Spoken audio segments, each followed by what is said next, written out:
Assalamualaikum warahmatullahi wabarakatuh. Perkenalkan kami dari kelompok 3. Di sini kami akan mempresentasikan bab 14 yang mengenai aspek keperilakuan dalam pengauditan.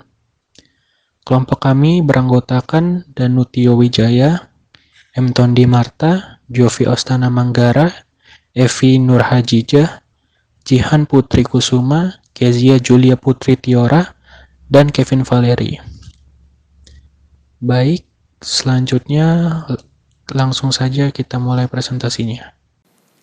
Definisi pengauditan. Menurut The American Accounting Association, pengauditan adalah suatu proses sistematis yang secara objektif memperoleh dan mengevaluasi bukti yang terkait dengan pernyataan mengenai tindakan atau kejadian ekonomi untuk menilai tingkat kesesuaian antara pernyataan tersebut dan kriteria yang telah ditetapkan serta mengkomunikasikan hasil kepada pihak-pihak yang berkepentingan. Dapat disimpulkan bahwa pengauditan merupakan suatu proses yang dilakukan secara kritis dan sistematis oleh pihak yang independen terhadap laporan keuangan yang telah disusun oleh manajemen dengan tujuan untuk memberikan pendapat mengenai kewajaran laporan keuangan tersebut. Struktur akuntansi dan lingkup pengauditan. Struktur akuntansi merupakan gambaran variabel-variabel yang membentuk praktik akuntansi dalam suatu lingkungan tertentu. Struktur akuntansi dapat dijadikan sarana untuk menjelaskan mengenai hubungan antara pelaporan keuangan dan pengauditan. Berguna juga untuk membantu memahami lingkup pengauditan. Pada umumnya, pengauditan dikelompokkan menjadi 3 golongan, yaitu audit laporan keuangan. Audit laporan keuangan dilakukan untuk menentukan apakah laporan keuangan dinyatakan sesuai dengan kriteria tertentu yang telah ditetapkan dalam PABU dengan asumsi bahwa laporan keuangan tersebut akan digunakan oleh berbagai pihak untuk berbagai tujuan. Yang kedua, audit kesesuaian. Audit kesesuaian ditunjukkan untuk menentukan apakah pihak yang diaudit telah mengikuti prosedur atau aturan tertentu yang ditetapkan oleh pihak yang berwenang. Yang ketiga, audit operasional. Berkenaan dengan pengkajian atau review atas suatu prosedur dan metode yang diterapkan dengan tujuan untuk mengevaluasi efisiensi dan efektivitas.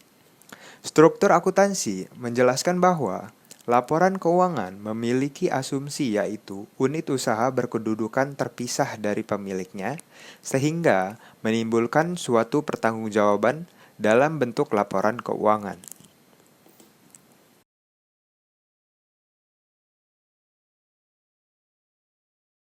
Pengauditan merupakan salah satu jasa akuntan publik yang berkaitan dengan atestasi, yaitu representasi manajemen mengenai kewajaran laporan keuangan. Jasa atestasi merupakan jasa akuntan publik untuk menerbitkan komunikasi tertulis tentang asersi pihak tertentu yang harus dipertanggungjawabkan kepada pihak lain. Proses pengauditan meliputi kegiatan-kegiatan yang sistematis untuk mendapatkan dan mengevaluasi bukti tentang laporan keuangan, memeriksa bahwa laporan keuangan telah disajikan secara wajar sesuai dengan prinsip akuntansi berterima umum atau yang disebut dengan PABU, dan menyatakan pendapat dalam laporan keuangan.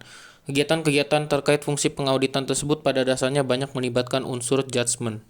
Sebagaimana penjelasan Suwarjono mengenai pemahaman makna menyajikan laporan keuangan secara wajar sesuai dengan PABU, yaitu dalam menentukan kewajaran banyak terlibat unsur judgement yang dipandu oleh profesionalisme. Oleh karena itu, peran auditor dengan kemampuan profesionalnya adalah mengevaluasi apakah penyajian informasi dalam laporan keuangan sudah dianggap cukup sehingga laporan keuangan tidak menyesatkan pemakainya. Laporan audit standar. Hasil akhir tugas audit adalah laporan auditor atau disebut audit report. Pada umumnya, laporan auditor diminta oleh lembaga keuangan sebagai persyaratan permohonan kredit. Laporan audit merefleksikan suatu proses tanggung jawab, aspek yuridis dan moral yang berkaitan secara kompleks, sehingga format laporan audit sudah ditentukan dan harus diartikan sesuai dengan apa yang dimaksud dalam laporan audit tersebut. Namun demikian, dalam menyusun laporan audit, auditor harus memperhatikan syarat-syarat diterbitkannya laporan audit standar. Prinsip akuntansi berterima umum atau PABU adalah suatu kerangka pedoman operasional yang terdiri dari standar akuntansi dan sumber-sumber lain yang didukung berlakunya secara resmi atau yuridis, teoretis, dan praktis. Laporan keuangan dinyatakan wajar sesuai PABU apabila sasaran audit telah memenuhi kriteria eksisten atau validity, completeness, right atau ownership, allocation, cut-off, dan mechanical accuracy. Terdapat 4 komponen penting yang mempengaruhi pemilihan bentuk dan format laporan audit. Komponen tersebut adalah sebagai berikut. Pertama, standar pengauditan berterima umum. Standar ini terdiri atas 3 standar audit. Pertama, standar umum, kedua, standar pekerjaan lapangan, dan ketiga, standar pelaporan. Komponen kedua ada prinsip akuntansi berterima umum atau PABU. Ketiga, keadaan yang menyebabkan ketidakpastian, dan yang keempat, kode etik terutama yang berkaitan dengan independensi. Akuntansi keperilakuan mempelajari mengenai perilaku akuntan dan non-akuntan yang dipengaruhi oleh fungsi dan pelaporan akuntansi. Sementara pengauditan merupakan bidang akuntansi yang membahas prinsip, prosedur, dan teknik pengauditan untuk menentukan apakah laporan keuangan telah disajikan sesuai standar. Oleh karena itu, lingkup aspek perilakuan dalam pengauditan berkaitan dengan perilaku akuntan dan non-akuntan, atau auditor sebagai pihak independen, dalam menjalankan fungsi dan tanggung jawabnya untuk meyakinkan atau memberi pendapat apakah laporan keuangan telah disusun sesuai PABUI.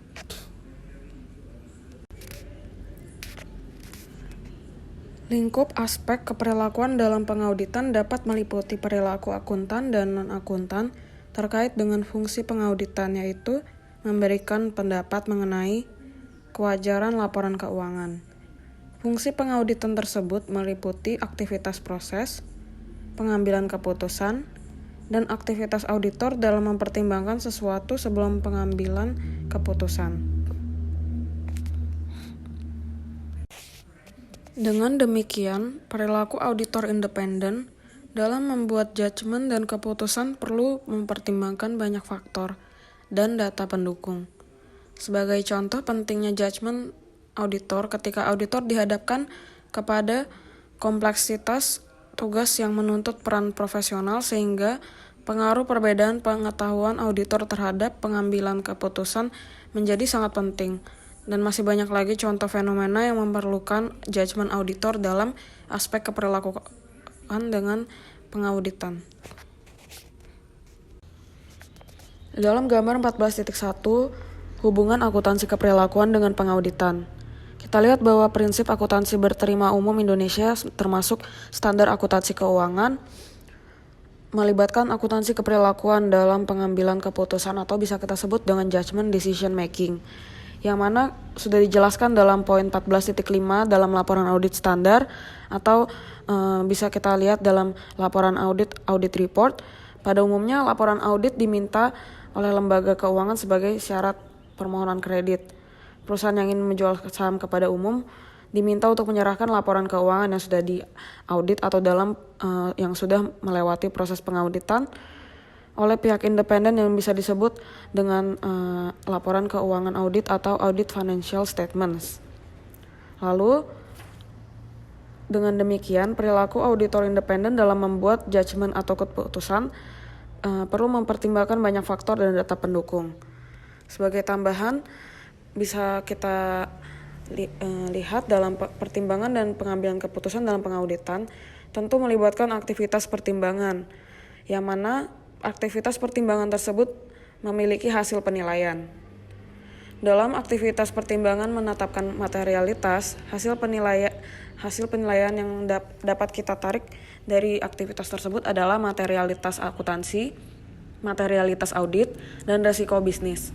Sedangkan hasil penilaian dari mengidentifikasi tujuan dan asersi audit yang penting adalah audit area, aliran transaksi, dan asersi laporan keuangan. Terakhir, hasil penilaian dari evaluasi pengendalian internal yaitu perbaikan efisiensi dan efektivitas audit, resiko pengendalian untuk asersi laporan keuangan, dan yang terakhir adalah kelemahan dalam pengendalian.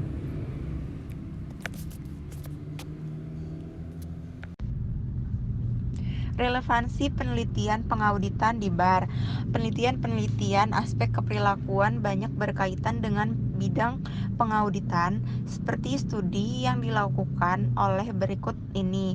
Contoh-contoh riset yang menunjukkan adanya relevansi aspek keperilakuan dalam pengauditan.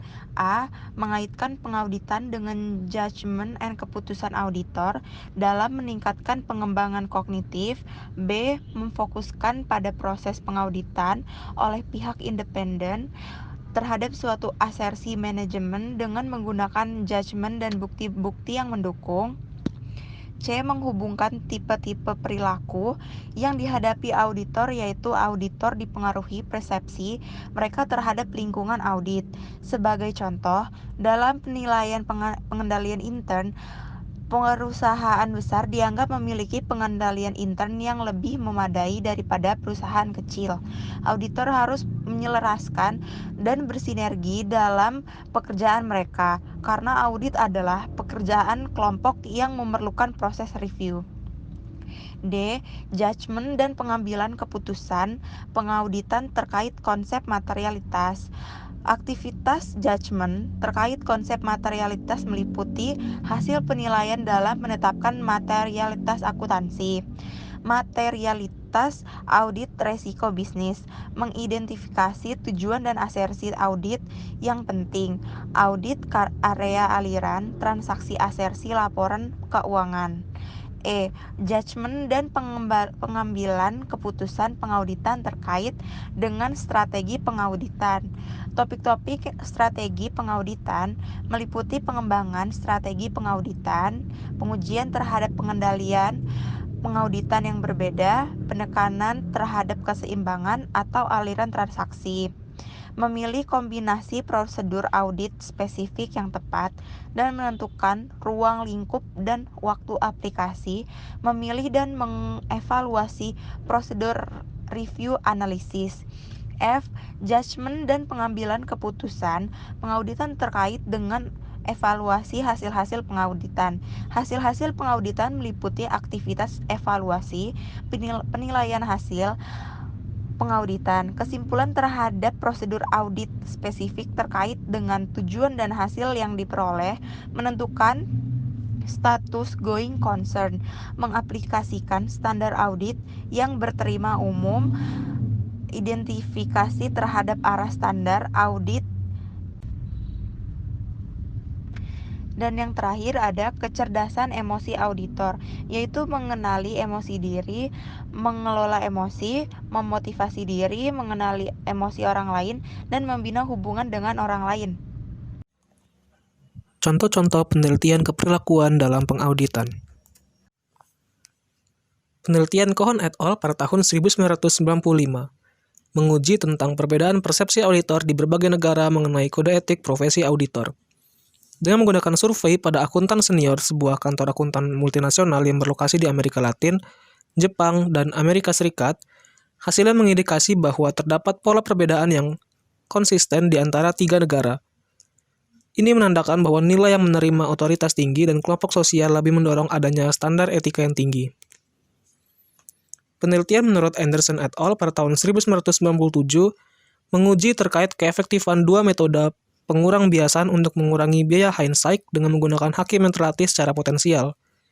Bias hindsight adalah estimasi individual yang berlebihan ketika memprediksi suatu luaran atau hasil. Implikasi utama dari penelitian ini adalah berkaitan dengan bagaimana mengurangi kewajiban hukum auditor dengan menggunakan fokus pada upaya edukasi publik dan memperluas tanggung jawab auditor. Penelitian Lau dan Rickers pada tahun 2000 mengangkat isu mengenai usaha mengurangi expectation gap dengan cara mengurangi gap antara perspektif hindsight dan foresight auditor. Hasil penelitian menunjukkan bahwa strategi foresight dan single outcome sebagai decision aid sangat efektif dalam mengurangi hindsight effects. Selanjutnya adalah penelitian Fisher pada tahun 2001. Menguji terkait hubungan antara dua elemen stres peran yaitu ambiguitas peran dan konflik peran dengan luaran atau outcome auditor eksternal yaitu kinerja tugas dan kepuasan. Penelitian menunjukkan bahwa ambiguitas dan konflik peran berpengaruh negatif terhadap kinerja dan kepuasan kerja auditor. Penelitian Kadaus et al. Pada tahun 2003 menguji apakah persyaratan auditor untuk mengidentifikasi metode akuntansi kualitas tinggi atau yang paling memadai secara aktual dapat mengurangi objektivitasnya dengan kecenderungan mendukung metode akuntansi yang lebih disukai klien. Hasil penelitian menunjukkan bahwa interaksi penilaian kualitas dan komitmen tujuan berpengaruh signifikan terhadap penerimaan metode yang disukai klien. Yang terakhir adalah penelitian Dicoli et al. Pada tahun 2004. Menguji dampak tipe kontrak kompensasi karyawan klien terhadap judgement perencanaan audit oleh auditor eksternal. Untuk keseluruhan rencana audit, judgement rencana audit lebih tinggi secara berurutan adalah kompensasi bonus berbasis kinerja keuangan, kompensasi bonus berbasis kinerja dan keuangan, dan kompensasi yang hanya gaji tetap saja.